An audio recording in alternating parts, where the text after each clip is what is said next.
Happy Monday, everyone. Welcome to Chart This with Dave Keller. It's Monday, September 15th. Welcome to the show. We're coming to you from a kind of a beautiful day here in Redmond, Washington. Nice clear day. Tomorrow, I think we're supposed to have a freak kind of hot day up in the 80s with a high, but the high usually is around, upper 60s, lower 70s. That's the remainder of this week. That's where it is today. And it's feeling pretty good. Hope you guys are doing well, staying safe, and enjoying some decent weather wherever you're at. Quite a bit happening today in terms of the market conditions overall. What you're going to see is that the chart's continuing to sort of drift higher, but it is indeed a drift, right? I mean, this sort of wait and see mode going into the Fed meeting this week. Not unexpected when you have a big news event, and that this week's Fed meeting is certainly it. Market usually on a Monday before this sort of event, sort of a quiet, let's see what happens day. Interesting. I mean, the headline, I'm sure you might have seen, and if not, look at any of the major financial news, and you'll hear President Trump had posted on social media about having companies report twice a year instead of 4 times a year, right? Getting away from quarterly earnings reports. It's spurring a lot of debate and discussion with my peers in the industry. I mean, my initial hot take, for what it's worth, I mean, it's not as bad as you might think. I mean, to be honest with you, a lot of the world, and it's not everywhere. I mean, the UK, France, if I remember right, sort of like parts of Europe and elsewhere, actually have always reported on a semi-annual basis, or at least in the modern era. The US, along with others, report quarterly, but it's not everybody. So it's not unheard of to do it. And one of the big complaints that many have had in the industry for a long time is that the problem with quarterly earnings reports is that it causes company management to be way too short-term oriented, right? So if you're being measured once a quarter, if that's your report card as an executive for a company, how are you supposed to look years down the road if investors are going to be super impatient if you're missing a quarterly number? So you're disincentivized to take short-term risks that will look bad for the potential for long-term gain. Ideally, that's what we would want people to do more of. I think it's actually mixed results. I think, again, the downside of changing that would be less transparency, which I've usually not found to be a great thing, right? But at the same time, I feel like if you had companies report twice a year, I'm sure they would give updates between those, and certainly analysts would find a way to tease out data. I don't know. I'm kind of mixed on that. My initial response I'd heard from others in the industry was that this is a horrible thing. It's making the markets less transparent. It's not unheard of or unprecedented around the world, and companies. I mean, it's hard to argue that they're too short-term oriented because of a quarterly number. It's kind of an arbitrary, very short-term thing, right? I mean, you don't build businesses quarter by quarter. However, just one social media post, we're all in a frenzy. It feels like that is the way of things here for the foreseeable future. So, well, I'll stick with the charts. That's the good news. I mean, I guess the great news would be if companies are reporting earnings less, and there's less fundamental data out there, maybe that makes charts more important, right? Fingers crossed. That's how the world's evolving. I think the technical analysis community could use a little boost, right? As always. So I'll take it. All right, let's take a look at the markets. Diatribe on quarterly earnings aside. I mean, so listen, nice day, nice up day. The S&P closing above 6,600. That's not a bad thing. Last hour, a nice rally, which is encouraging. The S&P up about 0.5% to 6,615. The NASDAQ composite outperforming today, up about a full percent. Mid caps and small caps basically flat. The Dow just slightly higher. So there's a big gap between. The Dow did not look particularly good. The Dow was sort of like a sit on our hands, wait and see mode. And here's the NASDAQ looking pretty good, closing at the highs of the day. So we're back to growth over value, the Magnificent Seven sectors over other things. Sort of more of the same here, right? That the general fundamental structure of this market off of the April low, which has generally been growth over value, large over small, tech, Mag 7 kind of FANG sectors versus value and defensive sectors. That is very much the case here. I did grab a good chart showing offense versus defense, added a little more on there that I'll discuss with you when we get to that point. In terms of volatility, worth noting, the VIX actually moved higher today. So a lot of people just assume that when stocks are up, volatility is down, and when stocks are down, the VIX or volatility is up. It's not that hard and fast, right? It's not that pure of an inverse relationship. And this is one of those days where stocks and volatility can go up together. So it was generally an increase in volatility despite the fact that markets went higher.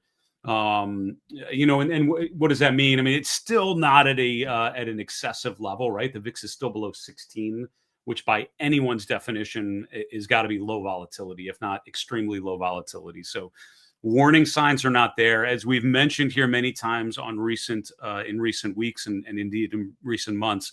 When you have a market that's in a sustained rally like we're seeing, hopefully you own a lot of stocks and you keep riding those higher. That's what our trend following model, we'll call their market trend models, encouraging us to do in our own portfolios. But I would say what you don't want to do is become complacent. And that's where investors get into trouble at the end of a bull market, is they just assume it's going to go up forever, which it won't, right? At some point, we're going to see a pretty decent correction. So what you look for, what I would argue, is you look for warning signs, you look for red flags. And two of the red flags that are nowhere near signaling just yet, but I'm certainly watching, would be a spike in the VIX, meaning a spike in volatility, a spike in credit spreads. And so the first, the VIX would mean options traders are getting a little more nervous. Fear is elevated, which would be, implied by higher volatility. The other side would be the bond markets getting nervous, and that would be spreads would be widening, meaning investors are getting nervous about companies and their ability to meet their debt obligation. Neither of those things happening just yet. So overall, long and strong up and to the right. Conditions are good, innocent until proven guilty is how I would describe this market. Rates continuing to move lower, not as much today as we saw with some days last week, but the bond prices moved lower today. The yield curve still kind of generally drifting lower. That's not unexpected given the weaker economic data that we saw last week, given the Fed, basically broadcasting a rate cut coming up this week. I mean, the last check we'll probably do on the Fed watch. So this is, what the market is pricing in, basically pricing in a 25 basis point cut, minimal chance. There's a higher chance about a week ago, is up to around 10, 12% probability of a 50 basis point cut. That's kind of down around the 4% level. So the market basically saying essentially no chance. Market pricing in 25 basis points this week. Next meeting will be the end of October, about 6 weeks out, and the market pricing in another 25 basis point cut there.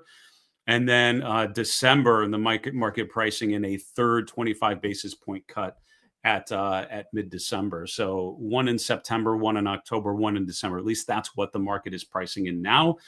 If the Fed implies any different path than what I just described, expect the market to react pretty significantly. For now, this is what the market is pricing in. Dollar, not much of a change from yesterday. Precious metals continue to move higher. You can see the gold and silver ETFs that we track are both making new highs today, continuing to push to the upside. That's been a trade that has been top of our minds, and hopefully we've been reminding you of that pretty consistently in 2025. If you compare gold to most equity indexes, gold has come out on top for 2025. Off the April low, stocks have done obviously quite well, but gold and silver did quite well in the first quarter as well. Copper up today, crude oil prices up today, natural gas prices up today. It's like all energy day, although energy stocks did not do particularly well on a relative basis. All right, looking at cryptocurrencies, Bitcoin coming in a little flat over the weekend. We did get up nearing 117,000. We kind of sort of retested that in the last 24 hours, but for now trading a little bit below there, around 115,000. Ether prices a little weaker, down around 4,500, but both of those charts kind of hanging in there very, very well.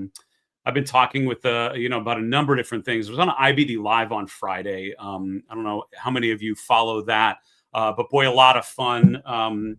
Dave Saito Chung, who hosted it then, I followed his work from the beginning of my career. He's just such a fantastic market strategist and journalist. I mean, just a true journalist and market practitioner, but a genuinely nice human being too. Those guys, I haven't met someone that has not been super nice in the IBD family. So that's why I keep going back and doing fun webcasts with them anytime they invite me. But we did talk about Bitcoin. I think it was IBIT that we talked about, and constructive, right? It's kind of broken out pulling back to support. And so that's a pretty constructive setup there.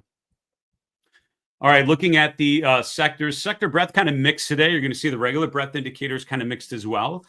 Here you can see the three FANG sectors right there, back again at the top of the list. Communication services continue to go higher. Alphabet appears to not be going down at all anymore, at least for now. So the XLC up another 1.4% to lead the market to the upside. Technology and consumer discretionary both up about 0.9%. On the downside, you can see consumer staples down 1.2%. So here we've got consumer discretionary up, consumer staples down. That is the classic comparison in the consumer space of offense versus defense. I put a YouTube video out. Where was that video? I think that was on my YouTube channel. It was called 3 Easy Charts to Show You Who's Winning in the Market. And that was, talking about basically leadership themes. And we talked about offense versus defense, looking at sector relative strength using the RRG charts to track that. And, worth watching, I hope, because it just sort of gives you some of the tools you can use to assess market leadership.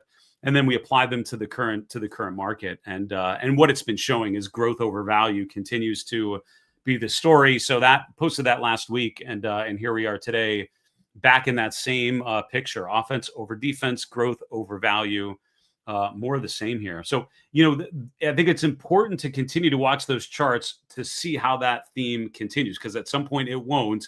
And that's when you don't want to be complacent, right? I think a lot of investors get complacent at this moment because they're like, all right, offense over defense, market going higher. This is great. I can go worry about something else. And then you miss when that all changes. And that's what you don't want to miss. That is the essence of a consistent technical analysis driven process, as I would describe it. Our market trend model, no change on Friday. It's sort of all bullish on all different timeframes. That's been the case pretty consistently since May, June for in our work. So overall, just continuing to suggest further upside until further notice. Looking at the breadth data, you can see most of these are kind of neutral, right? And it's honestly, it's color-coded neutral, but it's really more negative than anything. And if you look at the S&P 500, 60% down to 40% up.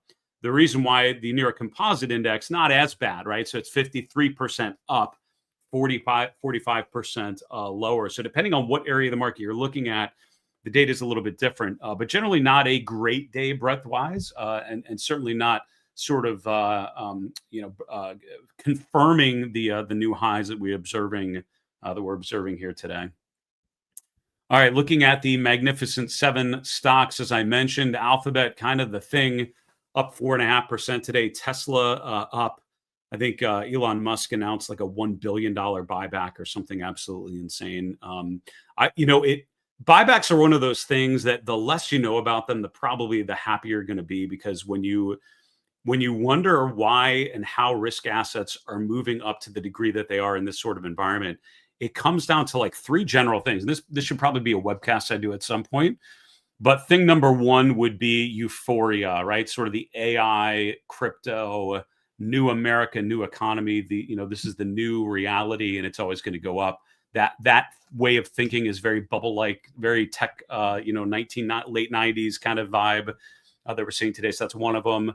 The second would be liquidity, right? So when the Fed is injecting a ton of money in the system, it kind of artificially boosts risk assets. So it feels like investors are optimistic, and it's just the government basically dumping a ton of money into equities or the bond market. Then the third thing would be buybacks.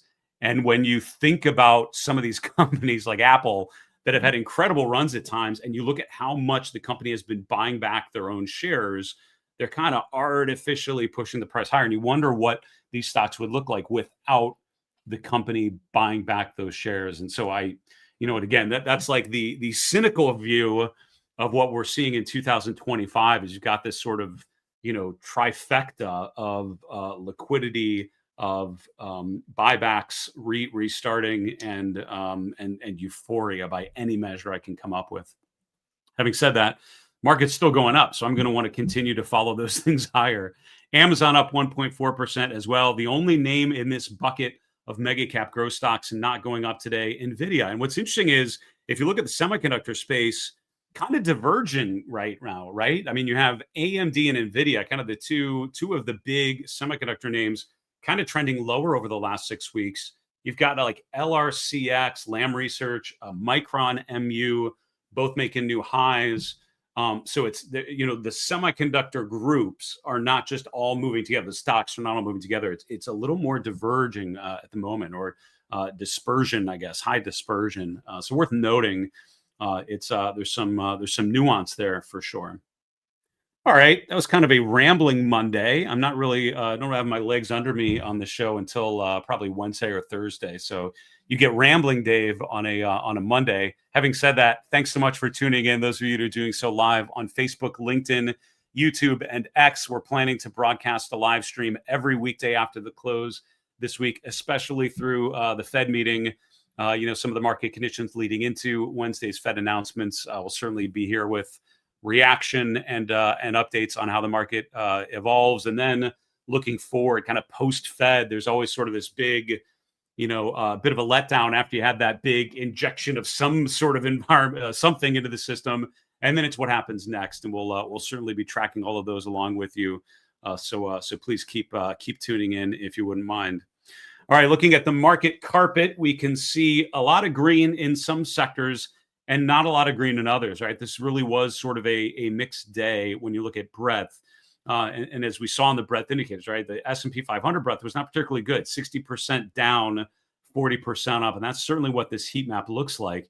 Now, if you look at the two sectors on the far left and maybe group, Amazon and Tesla as kind of growthy consumer discretionary, pretty good day. And some of those biggest boxes having the biggest days. Alphabet, of course, stands out. Oracle, Tesla, Amazon, Meta, Netflix, decent days today. Even Microsoft and Apple were up over 1%, as was Broadcom.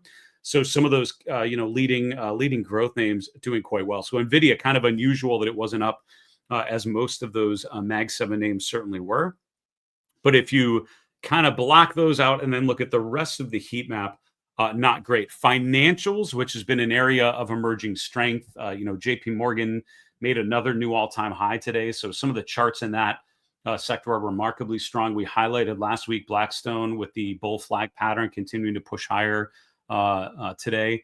But the elsewhere in the financial sector, not as good. It's and specifically you're seeing like insurance names like AJ Gallagher going higher, Aon kind of failing to break out. So sort of like the banks, kind of the KBE names are looking better than elsewhere within the financial sector. That may be something to watch. Healthcare not particularly good today. Consumer staples not particularly good today. Even energy, even though crude oil prices were up, energy actually rotated lower. And stocks like FANG just aren't good charts. I mean, they're just not good charts at a time when other charts look quite well. Last thing I would say on the heat map is how about industrials? Not looking nearly as bad as others, and you have like Delta kind of names that are have rotated higher and now are kind of pulling back a little bit. Still not bad, higher highs, higher lows, but pulling back so far in the last week. But you also have kind of these old school industrial charts looking pretty good. Now, I had Uber highlighted when I said old school industrial charts. That's definitely not one of those, but it did make a new all-time high today. But I'm looking at charts like Caterpillar. These are pretty good charts, right? Good setups. Caterpillar, by the way, is a classic bull flag. That's not true. Symmetrical triangle pattern. That's what I meant to say there a moment ago. Sorry for that. A symmetrical triangle pattern. That's a horrible color. How about that? A symmetrical triangle or coil pattern. We have a run of any move. It doesn't really have to be in an uptrend, but in this case, we have Caterpillar rallying off of the April lows, higher highs, higher lows, clear uptrend. Then we have this sideways period, lower highs, higher lows, sort of consolidating right around 425 or so in the case of Caterpillar. These coil patterns in some ways are some of the easiest in the technical analysis, at least pattern library, because the best practices would be wait and see which way we break. The pattern on its own does not imply an upside breakout or a downside breakout. It just says we're consolidating, we're at an equilibrium, buyers and sellers are in agreement, and then you're waiting for the break. And in this case, today, it appears we've got a break above the upper trend line. What that means is you have a follow-through day tomorrow. If you do, that implies much further upside. So nice breakout potentially for Caterpillar, potentially one of the more actionable charts we could see this week. I'm going to save this to the list for the show today, so I don't forget that we talked about it. I think that's it on the heat map. Obviously, plenty more we could talk about, but I think that's a good summary of where things are at. As a reminder, I do see some questions coming in and some great comments. I appreciate you guys tuning in live. Those of you that are doing so, please ask questions all during the live stream. At the end, we'll take one or two questions and answer them at the end of the broadcast. Any of the ones we don't get to, we'll put them in the mailbag. We did an all mailbag episode on Friday. A lot of fun. Those were all questions that came from you guys over the last week. I enjoy taking some time on a Friday and digging into them in a little more detail. We're planning an all mailbag episode again this Friday, so keep the great questions coming. And if you're watching this show later in the evening or overnight Eastern time on our YouTube channel, just put a comment below the video with your question. I read every question that comes in. I try my hardest to respond to every question that comes in because I think of it as a great dialogue I can have with all of you guys. So keep them coming, and I would love to hear from you for sure. All right, finishing off here, let's look at some charts together, shall we? The S&P 500 continuing to ignore absolutely the fact that September is supposed to be the weakest of the 12 months and is just absolutely pounding higher. I think, at the end of the year, at some point, we're just going to have to look at the seasonal tendencies that usually happen in a post-election year and reflect on the fact that 2025 so far has just ignored the crap out of those tendencies. Really has. And I mean, seasonality for me is super valuable. It's not the most important thing. Trends are always most important. I'm a big fan of, not thinking about what the market should do and betting on some assumptions, but instead focusing on the trend. I am a trend follower by heart. That is my training. Although I've learned a lot of different things, is what speaks to me as an investor, and that's what I use in my own portfolios primarily. So, I'm a fan of trend over seasonality. If there's a disagreement, having said that, it's like there's some normal tendencies which have happened, and even since the COVID low, right? September has been almost always a down month, and so far it's just lights out positive.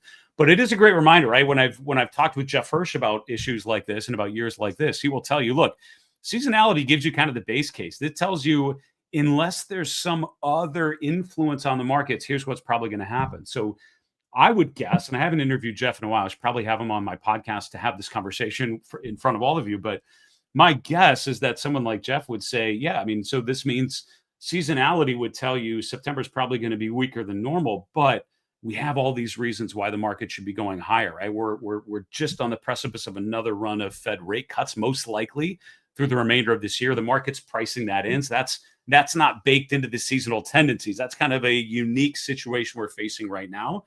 Maybe that's what makes September an even strong year.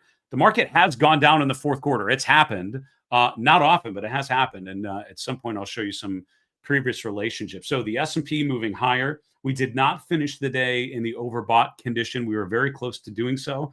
The S&P has not been overbought since late July.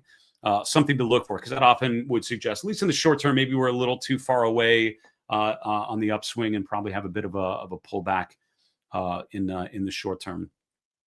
In terms of breadth conditions, I did a video earlier today for Stock Charts TV. You can find that on the Stock Charts TV YouTube channel. We talked about moving average breadth, and I did not show this specific chart, showed a different chart that combined these indicators along with a couple other moving average breadth indicators, continuing to note that every new high since the end of June has been marked by weaker momentum or weaker breadth in the form of the percent of stocks above their 50-day moving average. So every time the S&P pulls back and then makes a new high, less and less S&P members are regaining their 50-day moving average. And that's not great. I mean, that's not good. That is not the sign of a healthy bull market phase. Even today, if you look, the indicator actually went down. So the S&P made a new all-time high today, and less stocks are above their 50-day moving average. So there just continues to be this divergence where it's kind of the growth names. We're back to like the Magnificent Seven looking magnificent, and then a bunch of other things starting to not look as magnificent. Not horrible yet, but just not as good. And so that really implies we're sort of toward the end of a bull market phase, according to this breadth indicator. And again, we're seeing mixed results here, I think, from different parts of the technical toolkit for sure. All right, in terms of individual stocks, there's a couple that I have, top of mind after analyzing a bunch of charts today. Alphabet, of course, just stands out as just one of these leading names continuing to get continue to get strong. We're seeing Alphabet make another new all-time high today on an adjusted basis, just above $250 today, which is pretty compelling. At the bottom, by the way, I have an indicator. This is PPO, and it's rigged to just show where the price is relative to the 50-day exponential moving average. So this is the 50-day simple moving average, 50-day exponential, a little bit different, but this is basically showing how far away, in percentage terms, from the 50-day exponential moving average. We're currently just over 20% above the 50-day exponential moving average. The last time we were anywhere near these levels were back in December of 2024, which is sort of going into that major peak at the February high. But obviously, we drifted much higher. When was the last time we were actually this far above there? That's a great question. I'm going back 5 years, and I'm not seeing a time when we're this far above here. Going back 10 years, and I'm not seeing another example. There we go. You go 20 years ago, you can see in mid-2015, this is the last time we were at least 20% above the 50-day moving average. Before that, it was back here in October of 2010. This is where charts, I think, are a fantastic history lesson, right? So what does this mean? The fact that Alphabet is over 20% above its 50-day moving average, and that's only happened, 4 other times in the last 20 years. And every one of those times, we've had at least a medium-term pullback in the next month. And one of those times, so that pretty significant top, right? Going to the 2007 top, you had a pretty significant one. Last time we had it was in 2015. It was just sort of there on that gap higher. We pulled back a bit, but ended up sort of making a new high soon after. So when this has happened previously, I mean, this just shows you how far we are away from that average, right? The percent above the moving averages. Look at these moving averages, and we're just measuring how far we are away, and we're over 20% above the 50-day. It doesn't mean we can't go higher. It just means we really haven't been this extended very often. This really is unusual how far we've gapped higher. What does that mean this week and for the chart of Alphabet? Well, I mean, I wouldn't consider that like the most important timing tool I've ever seen. I mean, I think we have other tools to tell us when we might be returning lower, but the RSI is almost over 90. And this far extended above the 50-day moving average, this far overbought. I mean, certainly suggests to me this is not the time I would personally be chasing Alphabet and adding new positions, as it's now over $3 trillion market cap. I'd probably be waiting for some sort of pullback, and these overextended momentum readings suggest that pullback's probably coming pretty soon here. We'll see. We'll see what happens on the chart, of course.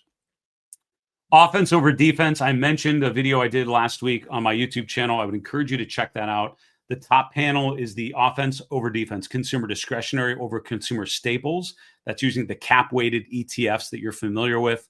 The problem there is that the XLY, about 50% of that are 3 stocks, Amazon, Tesla, and Home Depot.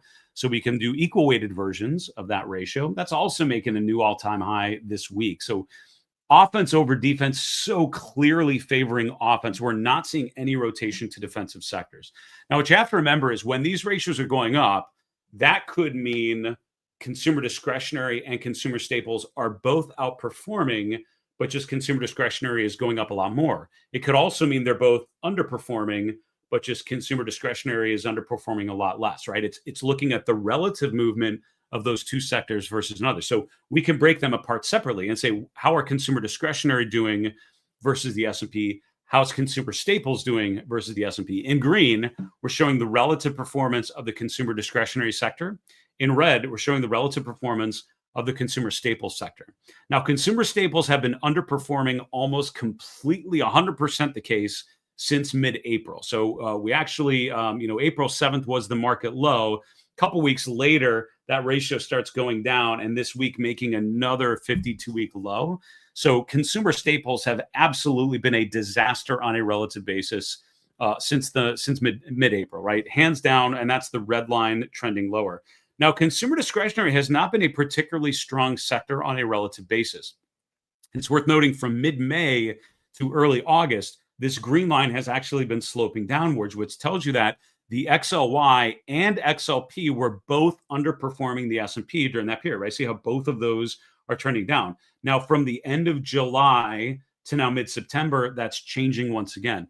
So this relationship, even though the relative, the ratio of offense to defense has been going pretty much straight up, there's been kind of three different periods.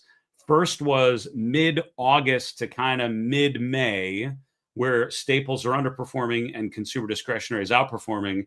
Mid-May to kind of end of July, when they're both underperforming, and now the end of July to now mid-September, where we're back to that pattern of offense working, defense not working. So I think this sort of chart is really helpful because it shows you that there's such a tilt toward offense. And at some point, this will change, right? Where, at least these, sort of these alligator jaws kind of come back a bit, where offense starts to underperform defense. But I'm seeing no sign of that today, right? So still no real dangerous sign there. Boy, Western Dig continuing to push to the upside. New all-time highs on this stock, just above $100 a share. That big round number often is pretty meaningful. So, if you look here, what do you do when a stock has been on a tear for so long? Well, I think you look for signs of stalling out, right? You look for this sign. Right? Last time we had a big, one of these times we had a big gap higher. This was at the end of July. We had this big gap, and then we stalled out. And for the next 3 weeks, we were sort of treading water. We pulled back to the 21-day EMA. This is one of the many reasons why I track that particular moving average, because I've often found tactical pullbacks right there are really good, signs of a continued uptrend phase. We had a bit of a hammer candle there before we rotated back to the upside. Had a couple of these gaps that just kept on going. We have another gap today, and it's just over $100 a share. So if I'm buying, Western Digital today, which I'm not, I don't have a position in this stock, but if I did, I would probably be using 100 as a stop, because 100 is a big round number. We've now gapped above there. It seems like it shouldn't be a big deal going from 2 digits to 3 digits in terms of the handle, right? The main, dollar value.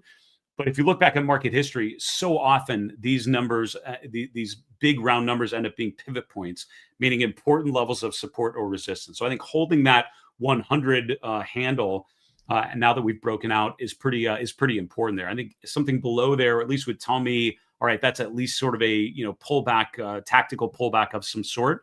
But overall, kind of long and strong up and to the right. Now, similar to Alphabet, this is a stock that's way overextended, which is another reason why I probably wouldn't be taking a shot on a day like this, because we're just very overextended. The RSI is well over 80%, well over 70%, almost to 90%. So again, it's sort of leaning way too far over our skis. As a trend follower, it's a great chart. If I had a position, I don't see anything that would tell me, boy, this is the time to sell. But I would just say, waiting for some sort of tactical pullback is usually pretty helpful if you're looking to scale into a position on the way up. And it's kind of where I see that chart here. Amazon, we talked about that last week because we broke out of this coil pattern to the upside. We talked about the coil pattern earlier today on, I think it was Caterpillar, right?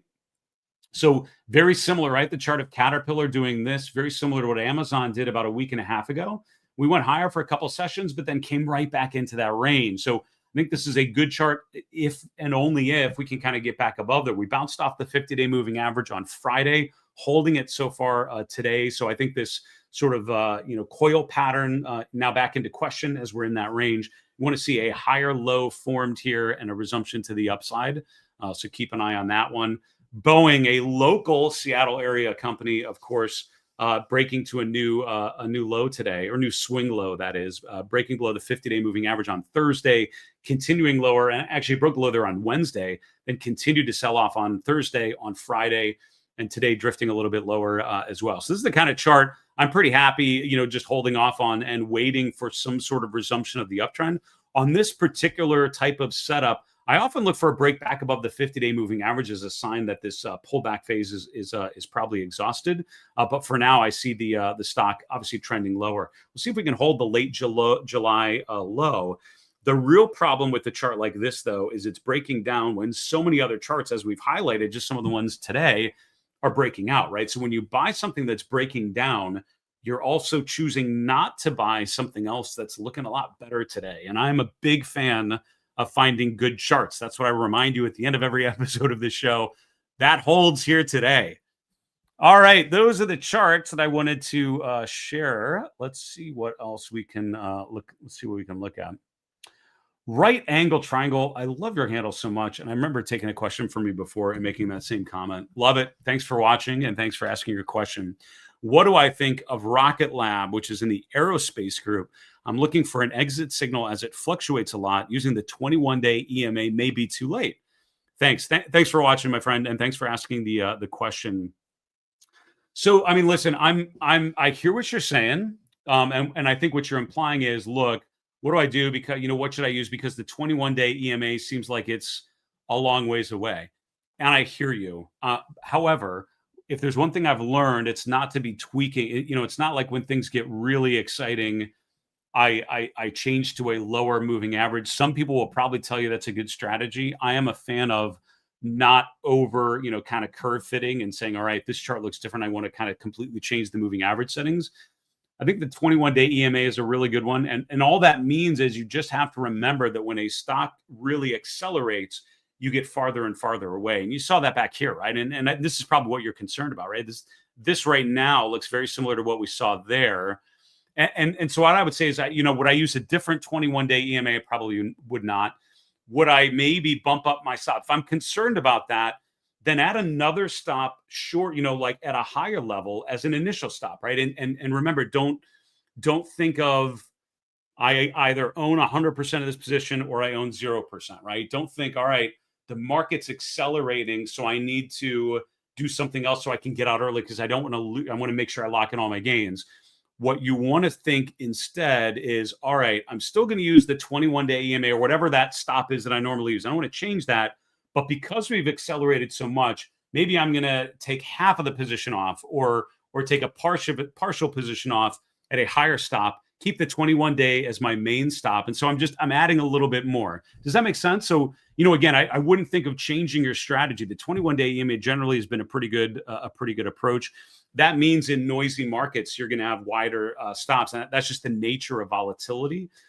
So in that environment, instead of abandoning your stop, which has often worked hopefully pretty well, I would add a secondary stop above there. Take half of it off there, take the other half off when you hit the 21-day. That's how I would approach something like this.